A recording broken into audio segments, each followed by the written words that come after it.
혹시 이런 생각 해보신 적 있으세요?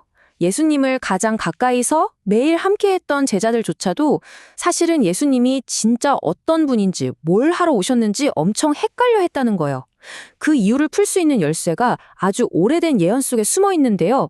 오늘 바로 그 예언을 통해서 사람들이 오해했던 메시아의 진짜 모습을 한번 파헤쳐 보겠습니다. 자, 그럼 첫 번째 이야기, 혼란에 빠진 메시아입니다. 도대체 뭐가 그렇게 헷갈렸을까요? 예수님을 가장 잘한다고 생각했던 사람들부터 한번 살펴보죠. 이 질문 좀 보세요. 오실 그이가 당신이 맞습니까? 이걸 누가 물었냐면요. 바로 세례 요한이에요. 감옥에 갇혀서요. 아니 예수님을 보고 세상 죄를 지고 가는 하나님의 어린 양이라고 맨 처음 선포했던 그 사람이잖아요. 그런 그조차도 흔들렸다는 겁니다. 당시 사람들이 느꼈을 혼란이 어느 정도였는지 진짜 확 와닿지 않나요?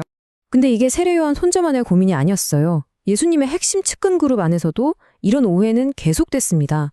자기들끼리 누가 제일 높냐 이걸로 다투질 않나? 야고보랑 요한은 아예 대놓고 권력의 자리, 그러니까 예수님 좌우편 자리를 달라고 했죠. 심지어 베드로는 로마 군인들한테 칼까지 빼들었잖아요. 이 모든 행동 밑바탕에는 뭐가 깔려 있었을까요? 바로 우리의 왕은 싸워서 이기는 왕이다 라는 기대감이었던 겁니다. 그러니까 문제는 이거예요. 제자들은 로마를 뒤엎고 이스라엘을 해방시킬 그런 정복하는 왕을 간절히 기다렸던 거죠. 그런데 눈앞에 계신 예수님의 모습은 뭔가 좀 달랐던 겁니다. 자신들의 기대와 눈앞의 현실 사이에서 엄청난 충돌이 있었던 거죠.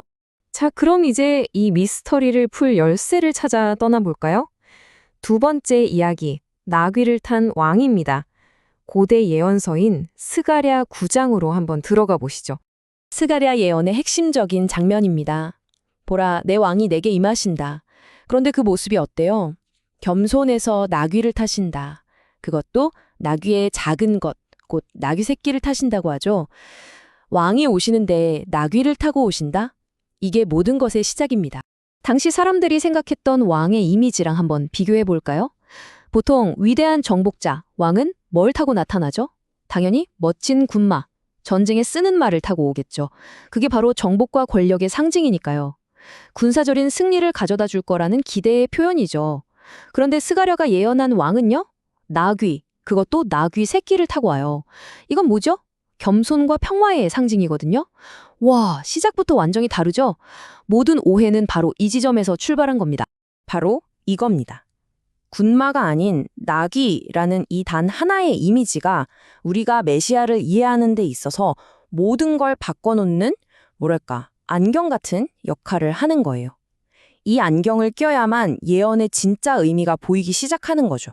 자, 그럼 이 나귀 안경을 끼고 예언의 다음 부분으로 넘어가 볼게요. 세 번째 이야기, 다른 종류의 전쟁입니다. 잠깐만요. 평화의 왕이라면서 웬 전쟁이냐고요? 맞아요. 이게 좀 모순처럼 보이거든요. 이 안경이 이 문제를 어떻게 풀어주는지 한번 보시죠. 바로 이 구절 때문이에요.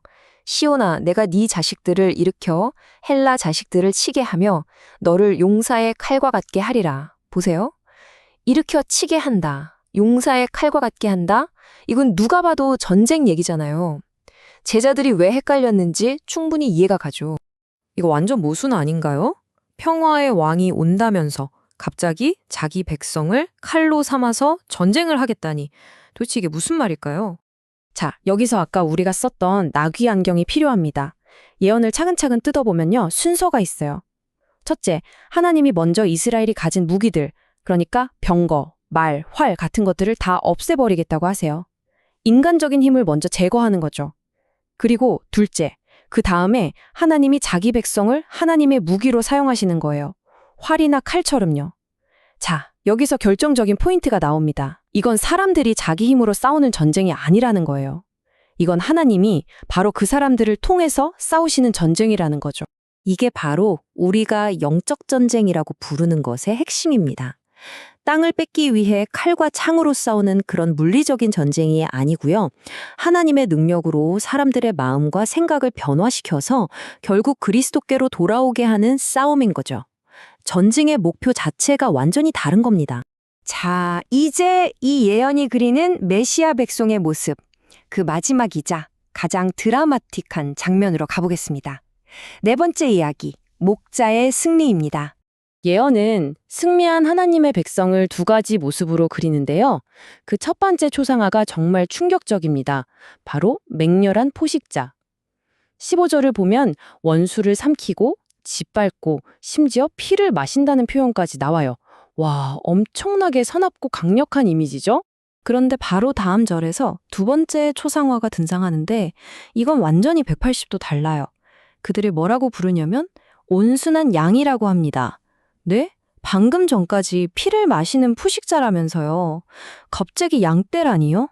여기에 이 예언에 진짜 반전이 숨어 있습니다. 이 두 모습은 다른 날 다른 사람들의 얘기가 아니에요. 바로 같은 날 똑같은 사람들을 묘사하는 겁니다. 무슨 뜻일까요? 그 포식자 같고 용사 같은 모습이 그들의 최종적인 정체성이 아니라는 거죠. 그건 과정일 뿐 그들의 진짜 모습은 바로 양떼라는 겁니다. 결국 이 예언이 보여주는 승리의 최종 그림은 적을 짓밟는 포식자가 아니에요. 바로 자기 양떼를 안전하게 이끌고 가는 목자의 모습인 거죠. 메시아의 궁극적인 역할은 정복자가 아니라 돌보는 목자라는 걸 아주 분명하게 보여주는 겁니다. 자, 이제 흩어져 있던 조각들을 다 맞춰볼 시간입니다. 우리가 나귀 안경을 제대로 끼고 봤을 때 과연 메시아의 어떤 진짜 모습이 드러나는지 한번 정리해보죠. 마지막 이야기, 메시아의 진정한 초상화입니다.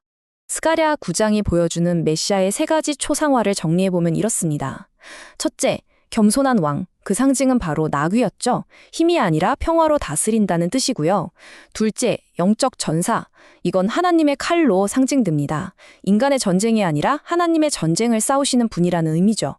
그리고 마지막, 선한 목자, 그 상징은 양떼입니다. 자신의 백성을 구원하고 끝까지 인도하는 사명을 가지신 분이라는 거죠. 어때요? 이제 좀 그림이 명확해지시나요? 결국 제자들이 혼란스러웠던 이유는 아주 간단했어요. 그들은 계속해서 군마를 탄 왕을 찾고 있었던 겁니다. 그런데 예언은 처음부터 아주 분명하게 나귀를 가리키고 있었거든요. 완전히 잘못된 안경을 끼고 표지판을 읽으려고 했으니 길을 잃을 수밖에 없었던 거죠. 자, 그렇다면 마지막으로 이런 질문을 한번 던져보고 싶습니다.